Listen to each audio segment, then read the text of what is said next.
Então, pessoal, voltando, né? A gente está falando sobre divisão horizontal do poder, e aí a questão que fica é: quais são as funções que merecem esse destaque, né? Quais são realmente as funções que vão fazer com que a sua separação ou a sua atribuição a diferentes instituições viabilize um sistema de freio e contrapeso ou viabilize um exercício não abusivo pelo Estado? E aí houve um debate muito intenso. Duas funções sempre se destacaram, e isso, inclusive, antes da formação do Estado moderno, né? O Estado moderno se forma na Idade Moderna, mas antes, ainda na Idade Média, e segundo alguns, até na Idade Antiga, eu consigo identificar algum indício de separação de poderes. Então, por exemplo, textos antigos fazem uma referência a essa divisão entre o legislador e o rei, como se o legislador fosse uma figura e o rei fosse outra. Então, por exemplo, Atenas mesmo, né, se nós tivermos ali as cidades-estados gregas, elas têm legisladores, Drácon, Solon, e reis, que aí eram outras pessoas. Então, assim, claro, isso aqui é uma investigação mais histórica, né? Então, segundo alguns, eu consigo identificar algum indício de separação de poderes na Idade Antiga.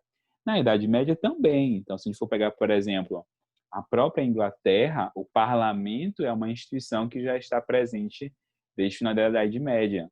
Claro, não com os poderes que eles têm, o que ele tem hoje, mas ele já existe e já exerce ali algum sistema de controle do rei. Então, assim, o rei também precisava ali daquele controle, daquele suporte do parlamento.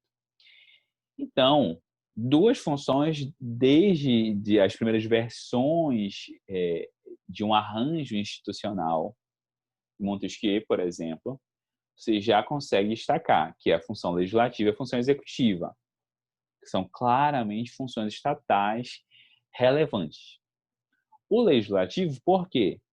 Porque é por meio do legislativo que o Estado define como ele irá exercer a sua autoridade.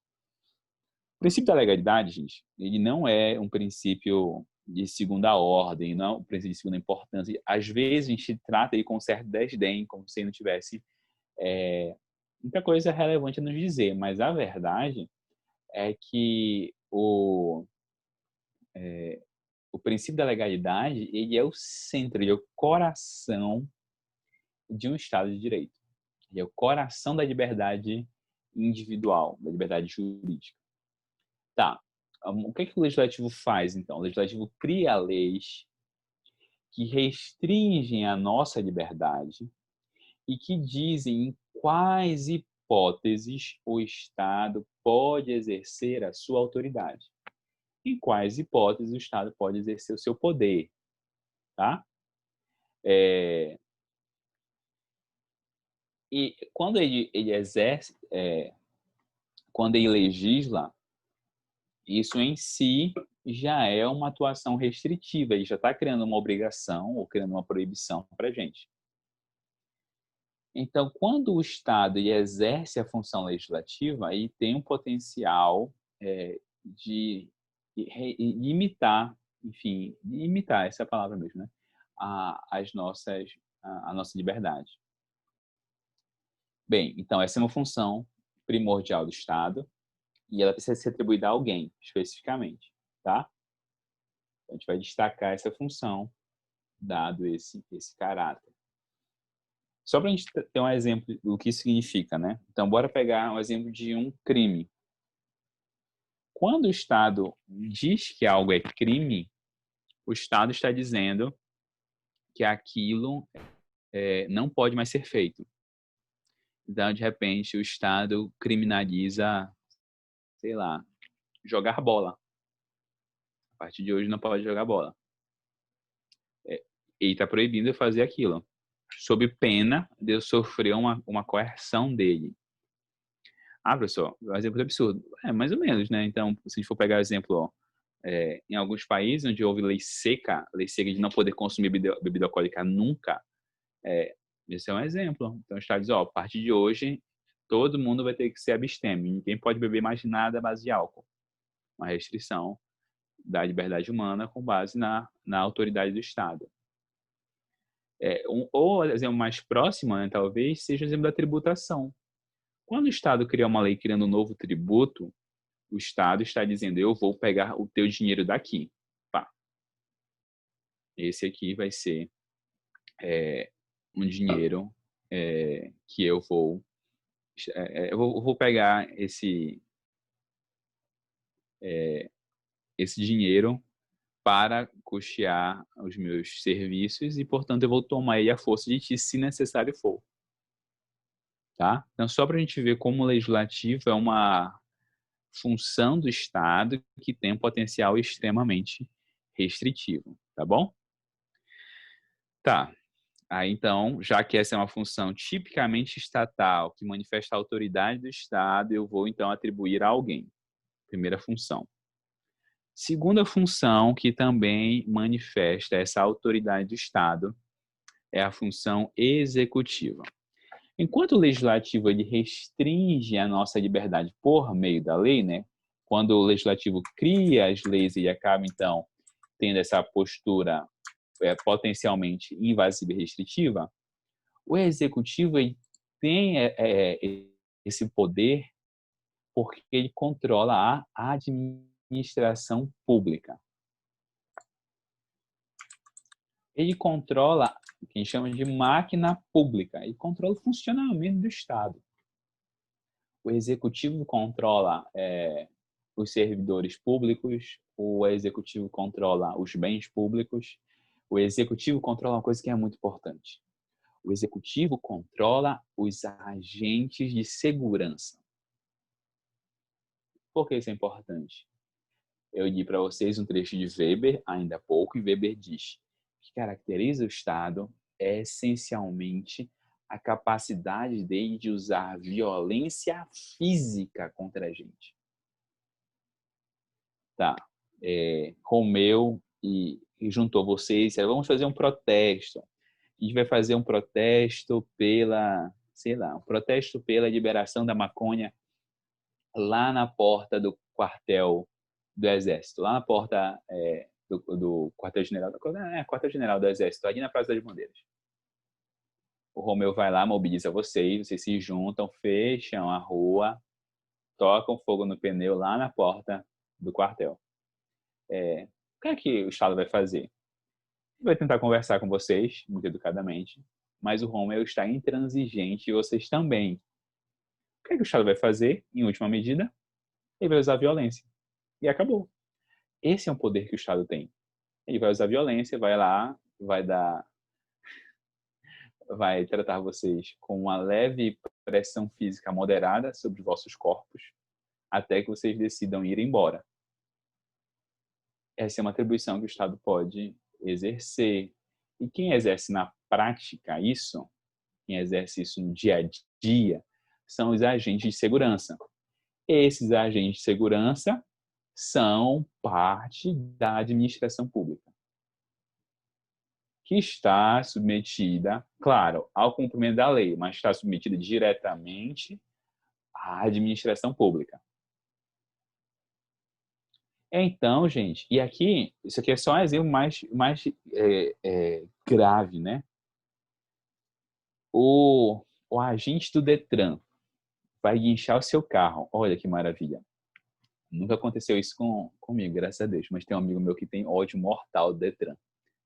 Porque o Detran, tipo assim, guinchou o carro dele, vamos supor, numa semana, e na semana seguinte ele levou uma multa. Então ele foi lá, passou uns 3 dias para liberar o carro, aí pegou o carro, aí depois de 5 dias ele foi lá e levou uma multa altíssima, por outro motivo. Enfim, eu levei uma multa outro dia, tenho certeza. Quer dizer, eu acho, eu não sei. Eu nunca tinha levado uma multa, gente, na vida. Aí eu tava indo, sei lá, almoçar lá em Mosqueira outro dia. Aí tinha um carro na minha frente que, tipo, não passava de 50 por hora. Aí tava indignado já. Tava muito indignado. Aí eu fui lá e disse, vou ultrapassar. Aí quando eu terminei a ultrapassagem, aí tinha um carinha do Detran com radar móvel. Com certeza estava acima do limite. E com certeza é muito provável, né, que tenha levado multa. Enfim, não chegou ainda. Estou torcendo para não chegar, mas eu acho que vai chegar. Enfim, não sei por que eu falei isso. Quer dizer, eu lembrei porque eu falei isso.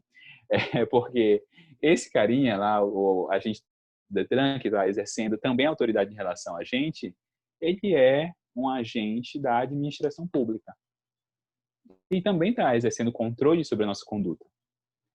Então, percebam, essa função, que é uma função típica do Estado, é uma outra função que também tem o potencial de restringir a liberdade individual, e às vezes restringir excessivamente, inclusive, tá?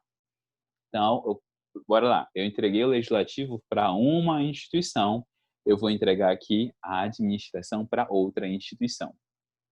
Ok? Vou entregar para outra instituição exercer a função executiva ou função administrativa. Bem, aí por muito tempo surgiu uma dúvida. Qual é a outra função? Que outra função o Estado exerce? Exerce mais uma? Qual é? E aí, depois de um longo debate, surgiu, aí, principalmente nos Estados Unidos, a ideia de que uma outra função que é primordial ao Estado e que ele exerce com primazia é a função judicial, que é a função de aplicar a lei aos casos concretos, que é uma função que, de alguma forma, controla o executivo, por exemplo. Impede que o executivo seja excessivo nas suas medidas. Então, assim, acaba sendo um poder que media a relação com os outros poderes. E então, essencial a manutenção da legalidade do Estado, porque o judiciário controla a aplicação da lei nas nossas relações. Ok? E acaba que essa aqui é a estrutura básica da divisão horizontal do poder, tá bom? A divisão horizontal do poder se caracteriza por esses 3 elementos. Ok. E a divisão vertical do poder, o que é isso? Eu disse para vocês que na divisão horizontal do poder nós temos um mesmo plano em relação ao exercício do poder sobre o território, mesmo plano, com funções diferentes. Na divisão vertical do poder, você tem planos territoriais distintos com as mesmas funções. Olha só como inverte. Aqui você tem as mesmas funções, executivo, legislativo e judiciário, só que eles exercem sobre planos territoriais diferentes. Professor, como assim planos territoriais diferentes? Porque, olha só, o Estado do Pará é, ao mesmo tempo, o território do Estado do Pará e território da União. Então, é o mesmo plano territorial? Não. A União, ela cuida do território como um todo. A União vai tratar da extensão territorial total. Já os estados, eles vão cuidar de extensões territoriais parciais. Então, ele se sobrepõe, mas não é exatamente o mesmo território. O território da União é o todo. O território do Estado é aquela parte específica. Então, você tem extensões territoriais distintas. Se sobrepõe? Sobrepõe. Mas são níveis distintos. Por isso que a gente diz que é uma divisão vertical do poder. Você tem a União com território total. Você tem vários estados membros com territórios parciais. E no caso do Brasil, tem municípios que têm territórios ainda mais parciais. Ok? Todos os estados têm essa divisão? Não, nem todos os estados têm essa divisão. Estados, quando eu digo assim, países, né? Nem todos os países têm essa divisão vertical do poder. Alguns países têm, alguns países não têm. O Brasil tem, Estados Unidos tem, Rússia tem, mas muitos países menores não têm essa divisão, tá bom? Alguns países, então, fazem o seguinte: além de dar poderes diferentes para executivo, legislativo e judiciário, dada a extensão do território, ela dá poderes, a Constituição dá poderes diferentes sobre uma mesma função. Uma mesma função é dividida entre as atribuições federais e as atribuições estaduais. Por enquanto, eu não vou entrar em município, porque município é uma situação específica do Brasil, tá? A gente vai usar o modelo federalista clássico, que é formado essencialmente por União e Estados. Então, olha só para ficar claro isso, tem que ficar bem, vou bater até ficar claro. Na divisão horizontal, você tem funções diferentes. Executar é administrar é uma coisa, legislar é outra, julgar é outra. São funções diferentes. Mas na divisão vertical, você tem a mesma função, só que a Constituição divide o que será exercido sobre todo o território, atribuições federais, e o que será exercido sobre aquele território, que é uma atribuição estadual, uma atribuição local. Então, por exemplo, legislação. Talvez seja um exemplo bem claro. Existem leis que são leis da atribuição da União Federal. Exemplo, direito penal no Brasil. Direito penal é a atribuição da União Federal. Então, o Legislativo Federal vai criar crimes para o Brasil inteiro. Ok? Agora, o funcionamento, deixa eu pensar aqui, do sistema penitenciário. O funcionamento do sistema penitenciário pode ter leis estaduais, não é crimes. É como vai funcionar o sistema penitenciário. Os estados podem legislar sobre isso. Pode legislar sobre isso. Aí vem a pergunta. Mas, professor, então significa que você vai ter leis que valem só para aquele território? Sim, só para o estado do Pará. É uma lei que se aplica apenas ao estado do Pará. A função legislativa é a mesma. Legislativa, criar leis tanto no Congresso quanto na Assembleia Legislativa. Só que as competências que o Congresso Nacional tem, que a Assembleia Legislativa tem, são competências diferentes. O Congresso Nacional vai legislar sobre todo o território, a Assembleia Legislativa sobre aquele território específico, ok? Então, gente, a divisão vertical do poder é uma divisão das mesmas funções, porém em territórios distintos, em extensões territoriais distintas, embora elas se sobreponham, tá bom?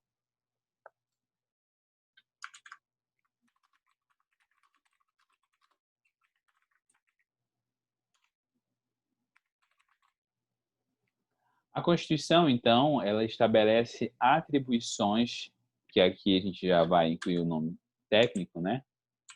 Ela atribui competências distintas entre os diferentes entes federativos, conforme a necessidade, seja para o território inteiro, aí você dá a União, ou conforme seja o interesse local.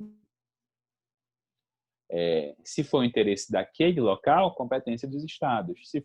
Se for interesse nacional, competência federal.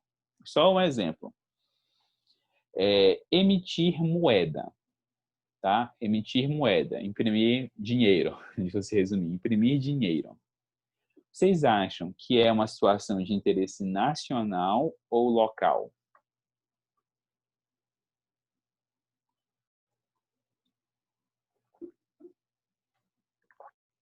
Nacional, Adeline, perfeito. Então, de quem é a competência? Da União ou dos estados? Da União. Excelente. Perfeito, é isso mesmo. Então, como o interesse é nacional, competência da União. Tá bom? Então, o que é que nós temos, então, nessa divisão vertical do poder? As três funções executiva, legislativa e judiciária serão exercidas simultaneamente pelos entes estaduais e pelos entes federais. Agora, de novo, com diferença de competências, que aí nós vamos entender melhor na próxima aula. Ok? Claro até aqui, gente? Tem alguma dúvida?